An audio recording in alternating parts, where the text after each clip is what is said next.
Welcome to the Slop Farm. Enjoy the video. You begin by confirming you have admin credentials and the device serial or UID.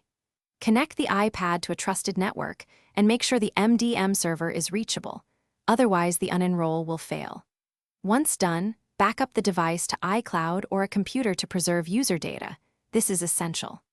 Now, open the MDM console, locate the device entry, and select the unenroll or remove command so the server prepares to release management.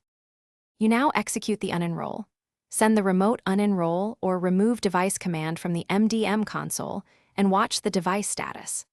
On the iPad, make sure the user accepts any prompts to remove configuration profiles. Sometimes you must enter the device passcode to confirm. If the MDM uses DEP or automated enrollment, follow the console's specific DEP release steps.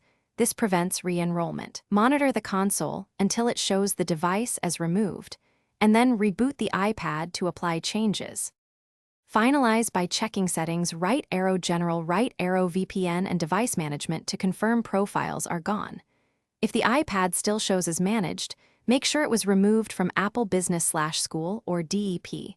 Automated device enrollment often reapplies management if not released. Once released, restart the iPad, and if you need a clean slate, perform a factory reset. Troubleshooting tip: if removal fails, revoke and recreate the MDM certificate, then repeat unenroll.